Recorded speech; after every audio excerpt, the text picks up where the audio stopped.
Seigneur, donc parlez-moi un peu de la Toussaint. Ben, écoute, bonjour et merci de m'avoir invité. Eh bien, la Toussaint, c'est la fête de tous les saints, contrairement à ce que les gens peuvent croire. Il y a des gens qui vont au cimetière pensant que c'est la fête des morts. Eh bien, non, la fête de la Toussaint, c'est la fête de tous les saints. Chacun d'entre nous, nous avons un saint, mais quitte à nous de savoir comment nous faisons pour protéger notre saint. Donc, la Toussaint, c'est la fête de tous les saints. Saints. Alors, la tontine, c'est quelque chose que j'ai connu depuis mon enfance. Mais quand on regarde la vie d'aujourd'hui, la vie est chère. Et souvent, quand on fait des souscriptions dans les tontines, on ne vous dit pas exactement le montant. Parce que quand ma grand-mère a fait, on ne lui a pas dit le montant. Tant et si bien que à sa mort, on a vu qu'elle avait que 2 292 euros. Donc, je dis que ce n'est pas suffisant pour pouvoir faire le nécessaire pour la personne qui décède. Ok. Le prix des cercueils a augmenté selon le coût de la vie. C'est vrai. Mais quand on regarde ce qu'on donne à la mutuelle, c'est rien. Quand on vous donne 2 200 euros et que la famille veut la veillée, la famille veut les jours dans les chambres funéraires, c'est-à-dire à la morgue, ça coûte, ça a un coût. Et quand on n'a pas de mutuelle, on n'a rien, eh bien la famille se trouve un petit peu désemparée. Mais heureusement quand même que quelquefois, ils retrouvent une petite aide pour les aider juste à faire valoir un petit peu les droits. Mais quant au veillées, c'est encore un système. Hein? Donc, on va en parler tout à l'heure.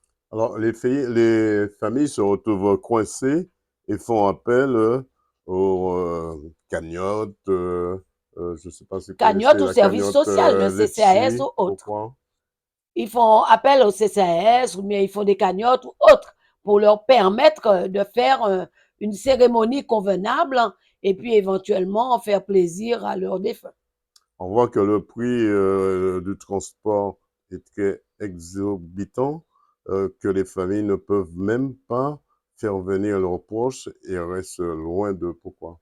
Justement, ça dépend, comme je venais de dire, ça dépend de la mutuelle qu'on souscrit. Parce qu'à la mutuelle, il faut qu'on vous dise que vous avez un billet d'avion. Hein, il faut, quand vous souscrivez, il faut faire la souscription avec le billet d'avion. Comme ça, si vous avez quelqu'un qui meurt en métropole, vous savez que la mutuelle, avec la mutuelle, vous pouvez avoir le billet d'avion pour faire venir cette personne. Mais si on ne vous le dit pas au départ, vous savez, il y a beaucoup de grandes personnes qui ont souscrit, mais qui ne savent même pas qu'il fallait avoir euh, comment ça s'appelle, une souscription pour avoir un billet d'avion pour faire venir leurs proches. Moi, je pense que c'est une formation qu'il faudrait donner aux gens. C'est-à-dire que les mutuelles ne donnent pas l'information qu'il faut aux familles lors de la souscription. Certaines mutuelles ne donnent pas suffisamment d'informations. Ou bien les grandes personnes, quand elles vont, il faut qu'elles se fassent accompagner. Une question assez sensible, qu'en est-il des cercueils en carton? Les cercueils en carton, je n'ai pas encore vu. J'ai vu les cercueils en bois. Oui, mais ça existe, les cercueils en carton qui permettaient la crémation. Ah, avant, les cercueils simples. Les cercueils simples pour la crémation. Je parle des cercueils en carton spécialement faits pour la crémation. Ah, moi, je Est-ce qu'il n'y a connais. pas, est-ce qu'il y a pas une usurpation entre les cercueils en carton et les cercueils qu'on présente lors d'un décès? Et après, si la personne est incinérée, est-ce que c'est ce même cercueil-là qui va dans le four? Ah oui, c'est le cercueil qu'on donne pour la cérémonie qui va à la crémation. Ce n'est pas particulièrement le même cercueil.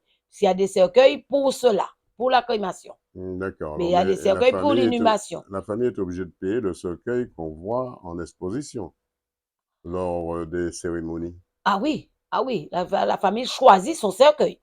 Et ça coûte combien? Parce que à la fin, le cercueil ne revient pas à la famille. Ça coûte combien à des familles de payer des cercueils dans lesquels ils ne sont pas satisfaits?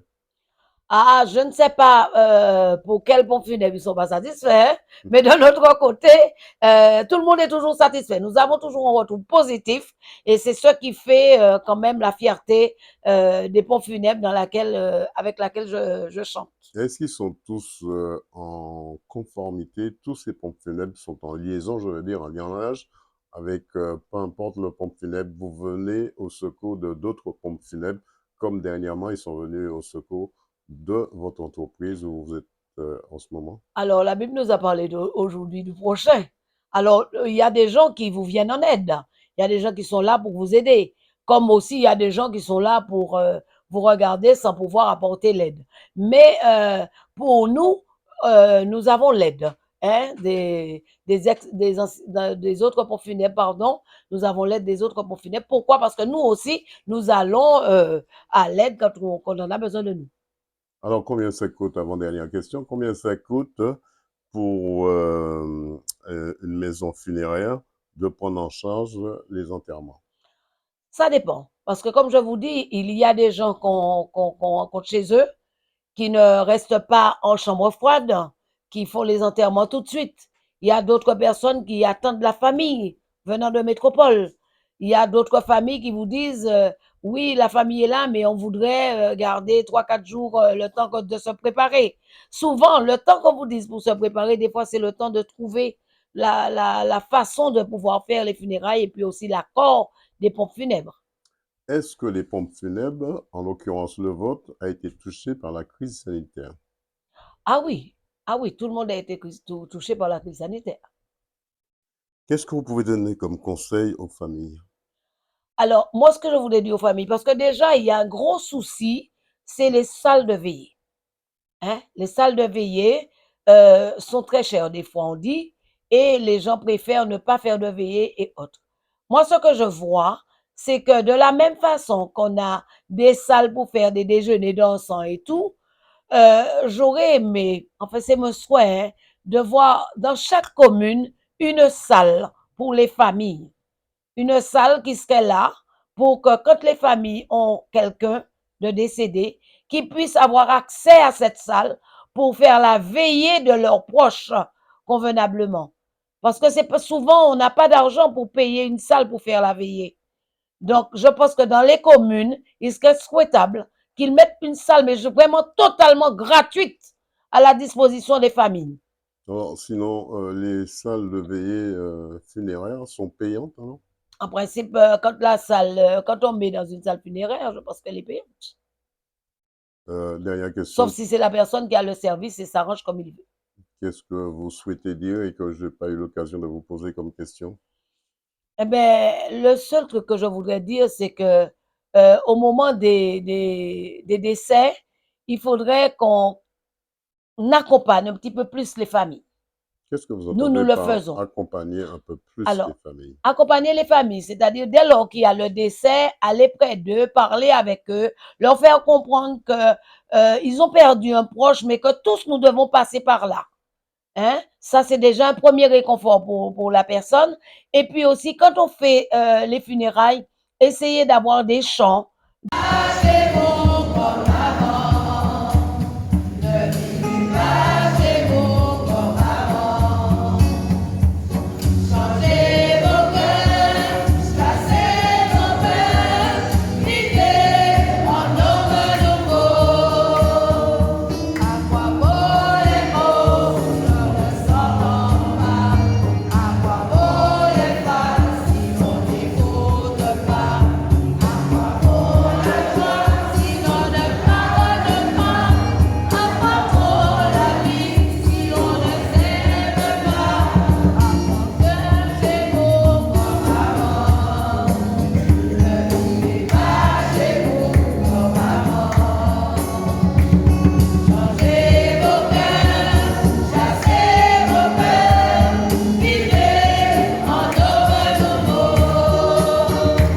De soutien, des chants qui peuvent amener la personne à voir que vraiment, ils ont perdu, mais ils ont l'espérance de la résurrection.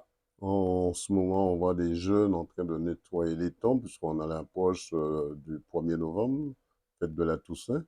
Avez-vous deux mots là-dessus? Non, je dis que les jeunes qui font leur job, c'est tant mieux pour eux.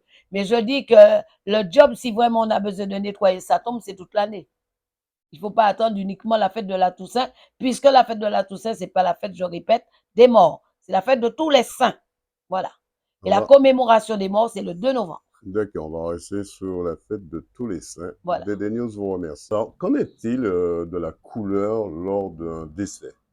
Alors, comme je disais, le noir, on le met le jour, mais quand on porte le deuil même, on peut porter le deuil en bleu et blanc, en blanc, en marron, en, en, En rouge jaune, aussi, dans non? la couleur qu'on veut, parce que En rouge aussi, non? Ça gêne pas? mais ça, pour moi, ça ne devrait pas gêner, parce que quand la personne est vivante, c'est à ce moment qu'il a besoin de réconfort et tout. Mais une fois que la personne est morte, eh bien, c'est dans le cœur qu'on porte le deuil.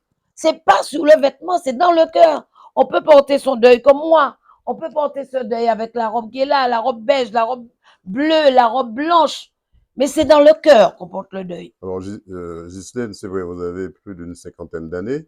À l'époque de vos parents, de vos grands-parents, tout le monde était en deuil lors d'une cérémonie mortière. Alors, il faut dire qu'à l'époque où j'étais petite, il y avait une tenue pour le deuil. C'était la robe grand-mère noire, la grande robe noire et la tête attachée en blanc, comme le cornet de pistache. Voilà. Et le jupon blanc. Merci, c'est moi qui vous remercie.